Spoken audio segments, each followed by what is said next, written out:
بسم اللہ الرحمن الرحیم. آج میں آپ سے شیئر کرنے والی ہوں ماڈل پیپرز اردو کا جو کہ بورڈ کی طرف سے ایشو ہو چکا ہے. تو بڑی خوشخبری کی بات ہے کہ ہمیں پیٹرن مل چکا ہے. ابھی جو افواہ چل رہی تھی کہ سیکیوز بیس فارم میں آئیں گے تو وہ کنفرم نہیں ہوا ہے. ہو سکتا ہے آگے جا کے کوئی چینجز آئیں. 4 تاریخ کو میٹنگ ہے تو اس میں پتہ چلے گا ہمیں. تو فی الحال تو ہمیں اس ماڈل پیپر پہ نظر ثانی کرنی ہے جو کہ کنفرمڈ ہمیں ایشو ہو چکا ہے.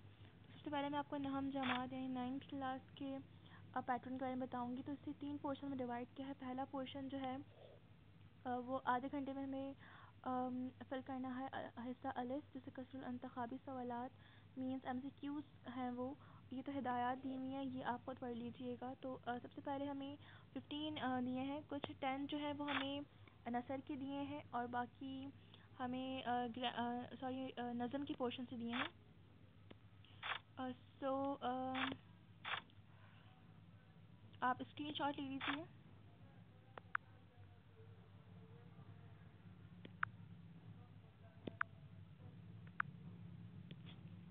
لے لیجیے اسکرین شاٹ لے لیجیے آپ.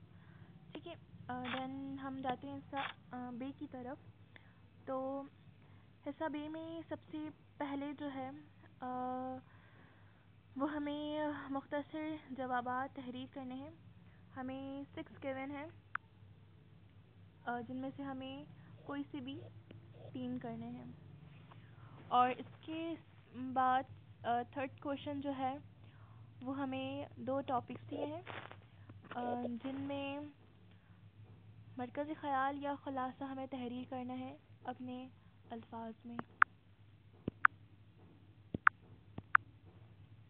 ٹھیک ہے. پھر ہمیں مندرجہ ذیل اشعار میں سے کسی 2 کی تشریح شاعر کے مختصر تعارف کے ساتھ کیجیے. تو مختصر تعارف لکھنا ہے اور یہ بھی مطلب ہمیں آتا ہی ہوگا تو اسے ڈیفائن یہ کچھ نیا ورک تو ہمیں ملا نہیں ہے. اس کے بعد ہے مندرجہ ذیل میں سے 2 شعری اصطلاحات کی تعریف مثال کے ساتھ لکھ دیے. یہ گرامر کا ہے اور یہ بھی ان دونوں میں جو ہے وہ چوائس دی گئی ہے. اٹ مینس یہ گرامر کا ہے اور یہ جو ہے یہ نثر کا ہے. دین مندرجہ ذیل میں سے کسی 2 کی تعریف مثالوں کے ساتھ کیجیے. یہ گرامر کا ہے. سوری پچھلا والا جو تھا وہ گرامر کا نہیں تھا, یہ نظم کا تھا.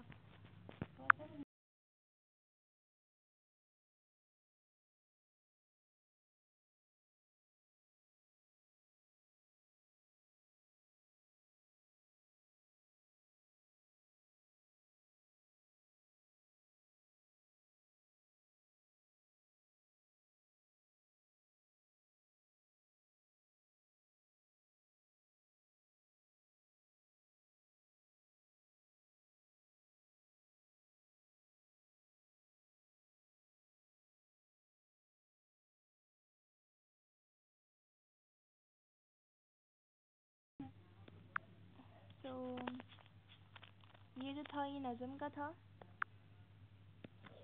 اور نیکسٹ جو میں نے آپ کو دکھایا ہے وہ ہے گرامر کا. سوری یس. اور اس کا حصہ بے میں دیا ہے درج ذیل میں سے 4 الفاظ و محاورات اپنے جملوں میں استعمال کیجیے. سمپل سا ہے. محاورات دیے ہیں اپنے جملوں میں لکھنے ہیں. پھر ہم مندرجہ ذیل میں سے 4 الفاظ کے مترادف لکھیے. مترادف آپ کو پتہ ہی ہوگا جو لکھنے میں الگ ہوتے ہیں لیکن ان کی میننگ سیم ہوتے ہیں. قیمتی کا انمول ہو جائے گا, مشکل کا ہو جائے گا مشکل کا کیا ہو جائے گا یہ سوچنا پڑے گا مجھے. خواہش کا ہوگا تمنا, عکس کا ہوگا تصویر, نادر کامیاب اور صباح کا ہوگا ہوا. ٹھیک ہے. تو سیاق و حصہ جیم جو ہے وہ بیانیہ سوالات کا ہے. سیاق و سباق کے حوالے کے ساتھ مندرجہ ذیل عبارت کی تشریح سلیس اور با محاورہ زبان میں کی. اچھا یہ تھوڑے مشکل لفظوں میں لکھا ہے تو اسے ہمیں آسان زبان میں لکھنا ہے جس میں کوئی محاورتاً کوئی بات نہ کی گئی ہو. جیسے تیری ہی شاداب اور سرسبز باغ سے ہر ایک محبت کا پھل ملتا ہے, تو اسے ہم آسان زبان میں کس طرح لکھیں گے. جیسے مثال کے طور پر بھی تو میں نے اس پر نظر ثانی نہیں کی تو میں کوشش کرتی ہوں کہ میں ابھی کروں. تیری شاداب اور سرسبز باغ سے ہر ایک محبت کا پھل ملتا ہے، تیرے ہی پاس ہر درد کی دوا. ایسے خدا کے بارے میں کہہ رہے ہیں تو یہ خط تیری ہی شاداب شاداب مینس بالکل شفاف اور ٹھنڈک میسر کرنے والا سرسبز باغ، ہرا بھرا باغ. ایک محاورتاً بات کی بھی ہے تو اس میں کہیں گے کہ ہم جب دنیا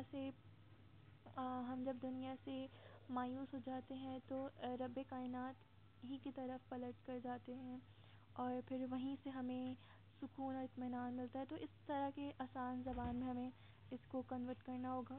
اور پھر ہے نیکسٹ جو ہے، اچھا ان دونوں میں چوائس دی گئی ہے. نیکسٹ ہے سیاق و سباق کے حوالوں کے ساتھ مندرجہ ذیل میں سے کسی دو جملوں کی تشریح کیجیے. چار جملے دیے گئے ہیں جن میں سے کسی دو جملوں کی تشریح کرنی ہے.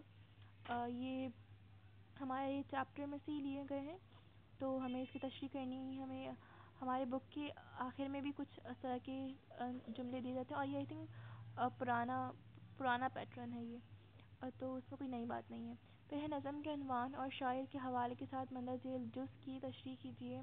یہ بھی تشریح کرنے کے ساتھ چوائس دی گئی ہے. مندرجہ ذیل میں سے کسی ایک نظم کا خلاصہ یا مرکزی خیال شاعر کے حوالے کے ساتھ لکھیے. نظم ہے، اس کا مرکزی خیال یا خلاصہ کرنا ہے. اچھا آپ اسکرین شاٹ لے لیں، میں کلیئر کر دیتی ہوں. اور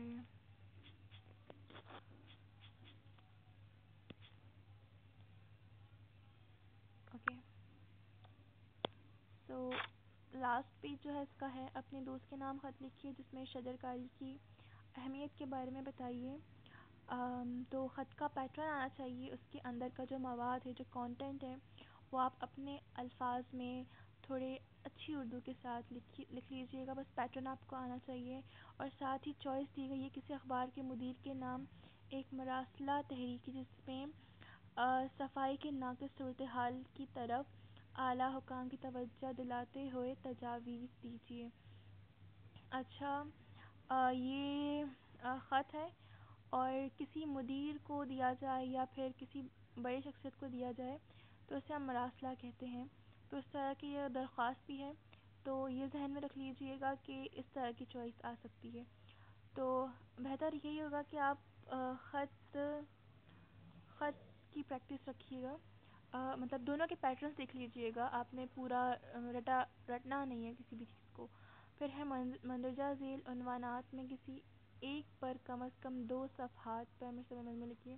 مینس آپ نے 2 صفحات کا ہونا ہی چاہیے جس میں آپ نے مطلب آپ کو مضمون لکھنے کا طریقہ آنا چاہیے.